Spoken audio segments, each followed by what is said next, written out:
Nak kat aku. Okay. Anissa Tasha. Kita kan belajar audit kan. So kita tahu kan betapa pentingnya internal control atau kawalan dalam sesebuah organisasi. So kalau sesebuah organisasi ni dia tidak ada kawalan dalaman yang kuat, dia akan menghadapi pelbagai jenis masalah. So jadi dalam konteks ni, pada hari ini kumpulan kami akan membincangkan kes Goodness Brothers dari perspektif juru audit luaran. Ani tahu tak apa-apa berkaitan kes Goodness Brothers? Saya ada tahu tapi saya biarkan Ri untuk explain dahulu. Boleh. So kalau secara ringkas ni kan, kes Goodness Brothers ni dia melibatkan penyelewengan kewangan yang dilakukan oleh Woody Wilson Robinson. So Woody Wilson Robinson adalah main karakter untuk kes kita pada hari ini. So Woody Wilson Robinson dan Albert Leroy Hunt adalah dua sahabat karib yang dibesarkan di kawasan yang sama, bersekolah bersama-sama, diorang pergi universiti sama, diorang dapat ijazah yang sama iaitu pengurusan perniagaan. So Albert ni akhirnya dia dapat kerja di kedai tayar ayah mertuanya iaitu Cassius Tires. And then Woody melalui rujukan daripada Albert, dia berjaya mendapatkan pekerjaan di peniaga tayar Cassius iaitu Goodness Brothers. So Woody dalam Goodness Brothers ni, Woody diambil sebagai wakil jualan dengan bayaran komisen. And then semua ni berjalan dengan lancar sehingga dia punya tabiat buruknya semasa zaman persekolahan mula mempengaruhi dia. Woody ni dia mempunyai masalah perjudian di mana dia pernah buat perjanjian yang mengakibatkannya berhutang di masa lalu. Walaupun dia pernah mengalaminya pada masa diorang kecil itu, tapi dia still tak belajar daripada pengalaman tersebut dan terus bertaruh dalam segala perkara termasuk macam acara sukan dan juga macam tiket loteri. And then akibat daripada perjudian dan pertauran yang berlebihan semasa bekerja di Goodness Brothers, dia berhutang sebanyak $50,000. Sebab $50,000 kan dia angka yang besar kan. So bila dia tengok tu dia mula risau bagaimana dia akan macam menyelesaikan hutangnya. So bila dia tengah fikir tu, dia ada idea untuk melakukan penipuan terhadap syarikat tempatnya iaitu Goodness Brothers. And then berdasarkan daripada internal control dalam sistem perakaunan mereka yang tidak macam kuat dan tidak rapi, dia memanfaatkan jualan inventory tayar kepada peniaga kecil swasta dan mengambil keuntungannya sendiri. So macam mana dia buat macam tu? Selepas pengiraan inventory pada akhir tahun oleh rakan sekerja di kedai tersebut, dia mencatat jumlah inventory dan mengurangkan perbezaan $20,000 dan menjadi kurang daripada $10,000. So initial amount dia lebih daripada $2,000 and then dikurangkan and then jadi kurang daripada $10,000. And then bila dia buat macam tu, pengurus kaki tangan perakaunan, juru audit dalaman semua tidak sedar dengan perubahan besar di dalam buku operasi ni. So sampai sekarang ni dia tidak ditangkap. Semua orang tak realise apa dia buat ni. Okay, and then selepas ni lah semua orang mula realise. So Anis nak explain ke berkaitan macam mana dia boleh ditangkap? Okay, saya explain dengan lebih lanjut. Macam beberapa bulan kemudian, juru audit dalaman datang ke syarikat untuk menjalankan audit dalaman tahunan seperti biasa pada akhir Oktober 1997. Woody ni dia tidak menyedari bahawa juru audit akan datang ke lokasi sebenar untuk menjalankan audit inventory. Jadi dia macam terkejut. Juru audit dalaman ni dia jumpa perbezaan yang besar selepas pengiraan semula iaitu lebih daripada $250,000 antara inventory sebenar dan inventory yang dicatatkan. Jadi selepas juru audit ni menghadap pengurus jualan iaitu Mr. Felix Garcia, dia menafikan keterlibatan dia dan dia menyalahkan kecuaian yang sangat besar padanya.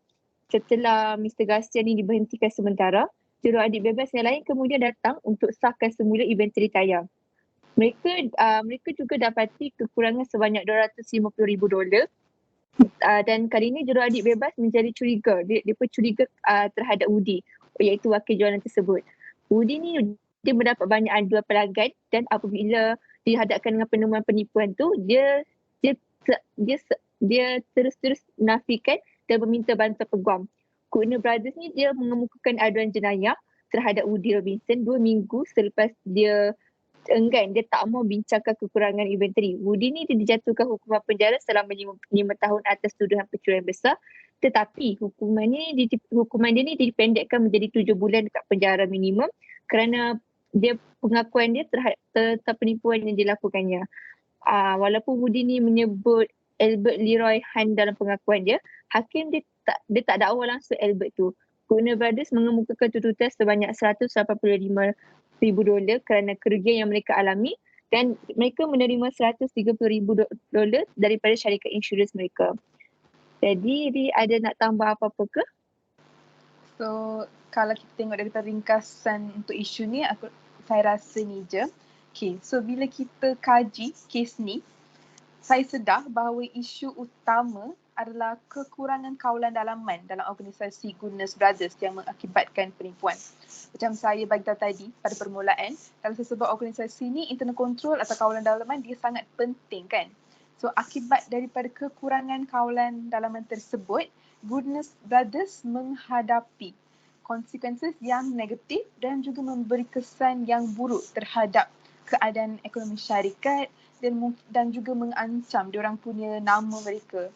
So, kalau faktor-faktor penting yang menunjukkan kelemahan kawalan dalaman dalam syarikat diorang adalah pertamanya, ketika diorang menjual produk dengan harga yang rendah dan keuntungan yang rendah, Goodness Brothers ni diorang memilih untuk tidak melabur dalam kawalan dalaman. Ini merupakan kesilapan besar daripada Goodness Brothers kerana suatu syarikat ni dia tidak mungkin berjaya tanpa kawalan dalaman yang baik. Dan sebenarnya akan lebih masuk akal jika mereka melabur dalam operasi kawalan dalaman mereka dengan mendirikan macam program dan juga alat bantu untuk membantu wakil jualan meningkatkan keyakinan mereka dan juga membawa lebih banyak pendapatan kepada syarikat Goodness Brothers. Saya percaya terlalu banyak tanggungjawab diberikan kepada pekerja mereka. Dia penting bagi sebuah syarikat untuk menawarkan pengisian tugas dalam syarikat. Wakil jualan memiliki akses yang tidak terbatas ke sistem perakaunan mereka. Penyimpanan buku atau kaki tangan perakaunan seharusnya menjadi satu-satunya orang yang memiliki akses kepada sistem perakaunan syarikat. Okay, kalau yang seterusnya, pengurus jualan dia iaitu Felix Garcia, dia mengabaikan aduan pelanggan terhadap Budi yang menambahkan caj tambahan dalam penyata bulanan pelanggan. Apabila pengurus menerima aduan, dia meneruskannya kepada wakil jualan untuk menanganinya sendiri.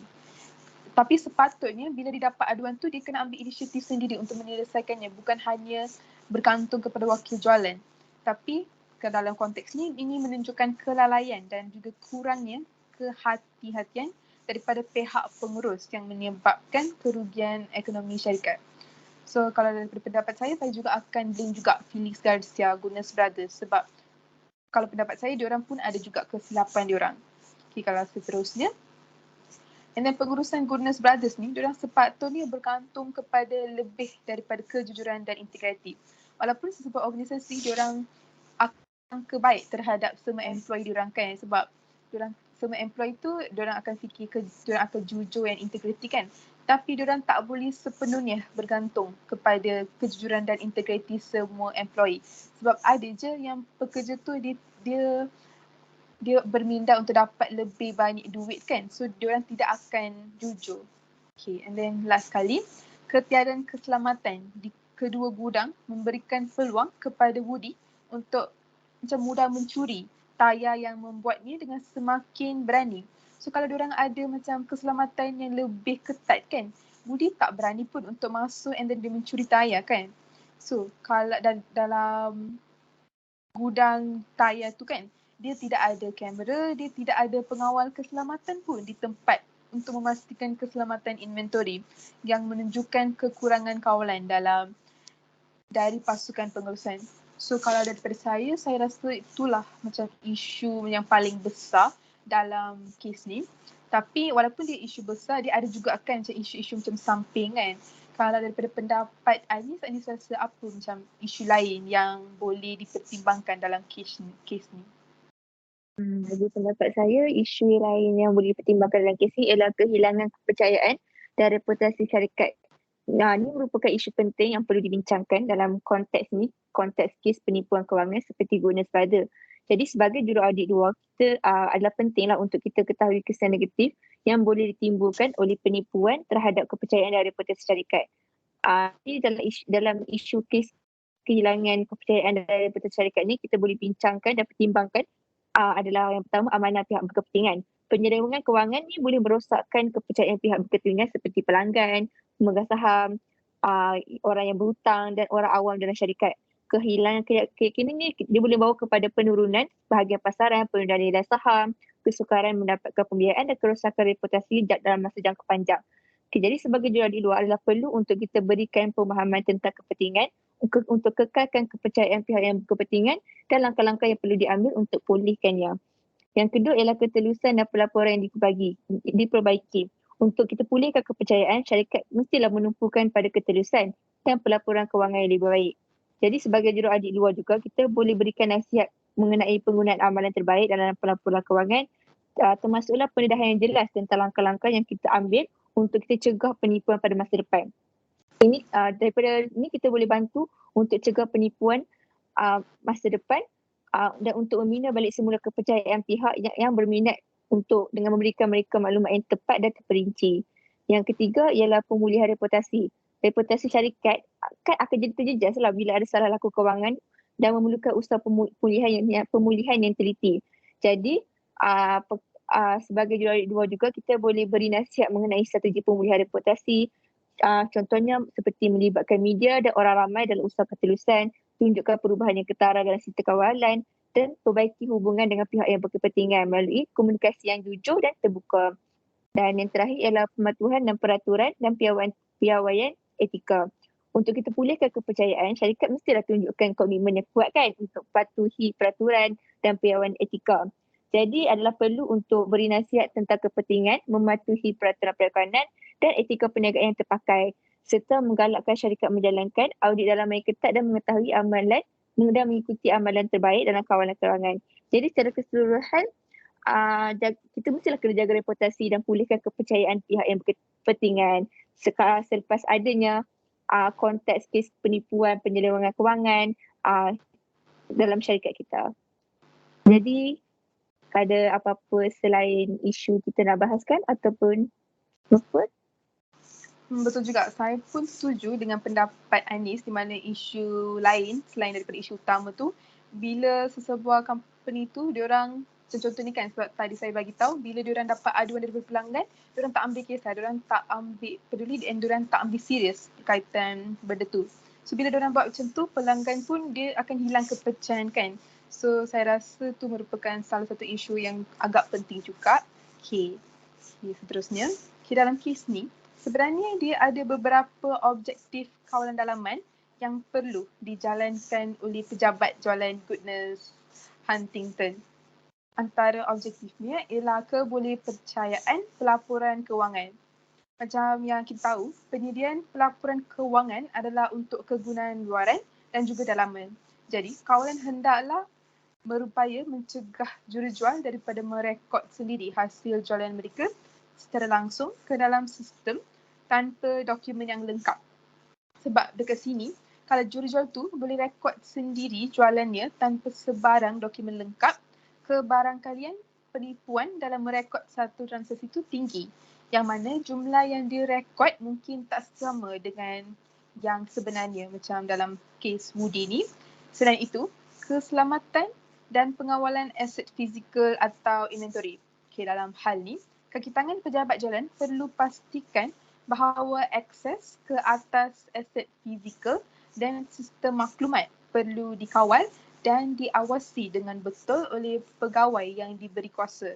So, pemantauan secara kerap terhadap inventory perlu dilakukan oleh pengurusan Goodner Brothers untuk mengelakkan sebarang penipuan dalam bilangan inventory. So, objektif yang terakhir pada pendapat saya adalah kawalan dari segi memastikan kebenaran urus niaga dan juga aktiviti yang betul. Dalam kes ni, keizinan dasar transaksi Goodness Brothers mengatakan bahawa pelanggan baharu memerlukan kelulusan pengurusan jualan untuk jualan kredit. Objektif ini adalah untuk mengawal kebenaran pekerja dengan menggunakan kelulusan daripada pengurus kanan untuk menentukan tempoh kredit pelanggan baru. Maaf, saya nak tambah. Saya rasa objektif kawalan dalaman lain yang sepatutnya dijalankan adalah pematuhan undang-undang dan peraturan. Setiap organisasi perlu pastikan bahawa segala aspek operasinya perlu mematuhi undang-undang dan peraturan yang wujud dalam perlembagaan mereka. Jadi kawalan dalaman ini sepatutnya berupaya dalam mencegah berlaku kecurian inventory dengan mewujudkan sistem keselamatan yang efektif dan efisien dan tidak hanya bersandar kepada kejujuran kerja semata-mata lah. Jadi dari situ mungkin kes kecurian seperti ini tak akan berlaku lagi. Ya, sangat betul. Saya pun setuju juga sebab pematuhan undang-undang dan peraturan adalah aspek yang sangat penting untuk diletakkan dalam objektif kawalan dalaman. Meletakkan kepercayaan yang penuh terhadap seseorang iaitu pekerja, saya rasa tak perlu sebab tak semua orang boleh berlaku secara jujur pada setiap masa kan. Okey, baiklah kalau kita berbalik kepada kes Goodness Brothers ni, mungkin Anis nak bincangkan mengenai kelemahan kawalan dalaman dalam kes ni. Ya betul Rima, saya ada sedikit perbincangan mengenai masalah kawalan dalaman dan kes ni. Kita dapat tahu bahawa setiap perniagaan mesti adanya kelemahan yang berlaku yang bakal memberi impak yang buruk kepada aktiviti perniagaan. Oleh itu, mari kita lihat antara kawalan dalaman yang terdapat dalam kes ni. Kita mulakan dengan yang pertama iaitu aktiviti pengasingan tugas yang lemah. Sikap perniagaan yang ingin menjimatkan kos tanpa ambil kira faktor lain boleh menyebabkan mereka menyuruh pekerja-pekerja mereka membuat pekerjaan yang banyak dan membuat kerja yang bukan di bawah bidang mereka. So dalam kes ni kita dapat lihat bahawa syarikat itu mempunyai kapital sendiri di kedai sebanyak 10 hingga 12 pekerja sahaja. Seorang pengurus jualan dia awasi pekerja lain kat setiap cawangan dan dalam masa yang sama juga mereka juga bekerja kat bahagian jualan. Manakala kaki tangan yang lain yang selebihnya termasuk 2 wakil jualan dan seorang penyambut tamu juga akan bekerja sebagai sekretari dan penyimpan kira kewangan perniagaan. Jadi sudah teranglah lagi berseru bahawa aktiviti pengasingan tugas yang tidak mencukupi ini dia boleh membawa risiko penyelewengan aset yang akan melibatkan pekerja dalam organisasi yang menyalahgunakan kedudukan mereka untuk melakukan penipuan. Jadi yang seterusnya pasukan jualan ni dibenarkan untuk memasukkan transaksi ke dalam sistem data dan ini boleh menyebabkan data-data berkaitan dengan operasi perniagaan akan disalahgunakan.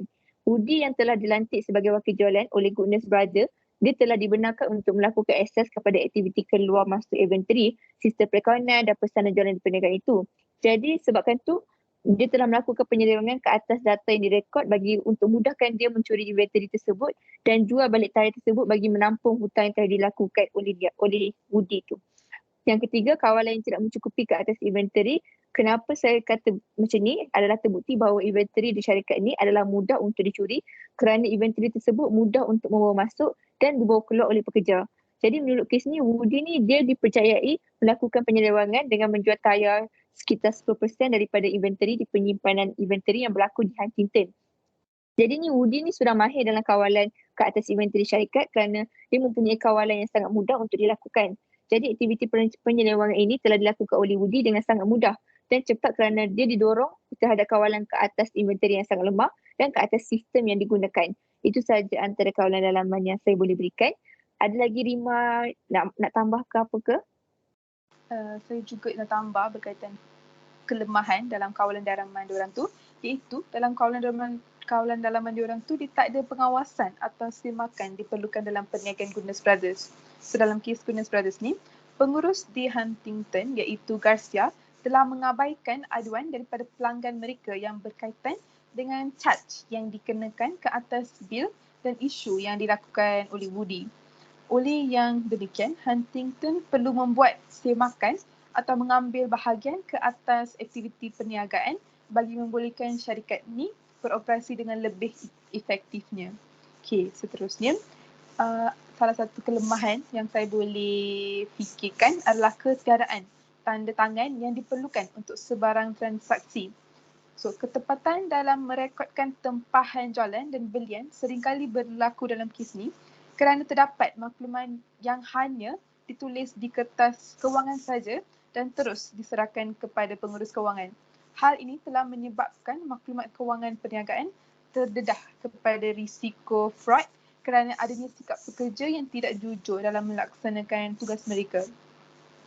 Oleh yang demikian, bagi mengatasi masalah kawalan dalaman yang berlaku di Huntington Unit daripada terus berleluasa, saya rasa ia patut melakukan prosedur yang dapat menghalang masalah ini daripada terus berlaku.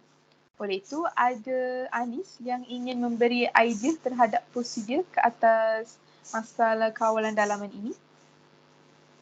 Berdasarkan kelemahan kawalan dalaman yang telah diberitahu oleh Rima, saya dapati banyak prosedur ataupun polisi yang boleh kita lakukan untuk mencegah masalah kawalan dalaman yang berlaku dalam goodness brother.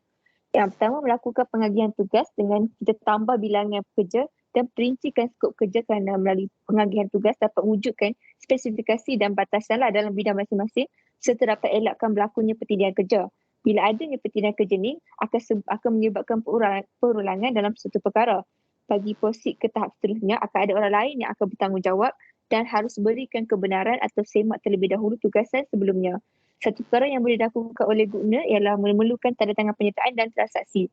Dengan cara ini juga, kesilapan dan kecurian dapat dikurangkan serta kita dapat kesan dengan lebih cepat. Jadi, tindakan syarikat untuk kurangkan pekerja bagi jimatkan kos akan buka ruang yang lagi besar untuk berlaku fraud dalam syarikat itu sendiri. Yang kedua, guna ni tidak mempunyai dasar kawalan yang hampir cukup. Jadi hanya membangunkan beberapa peraturan dan kuasakan akan sangat membantu.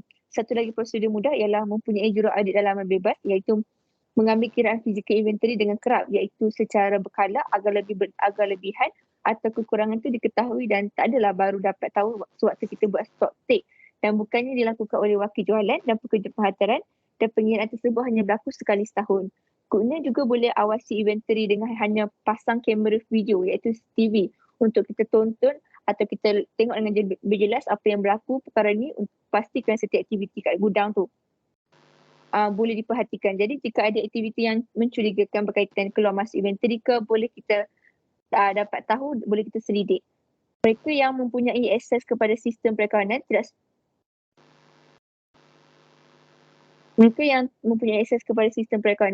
tidak sepatutnya mempunyai akses kepada inventory fizikal. Seperti yang saya cakap tadi, wakil jualan juga tidak sepatutnya akses tanpa hak kepada inventory. Saya rasa dia juga pasti ada pendapat pengenaan prosedur yang boleh dilakukan. Jadi saya pas kepada Ri untuk nak tambah apa-apa. Ya betul, saya ada juga.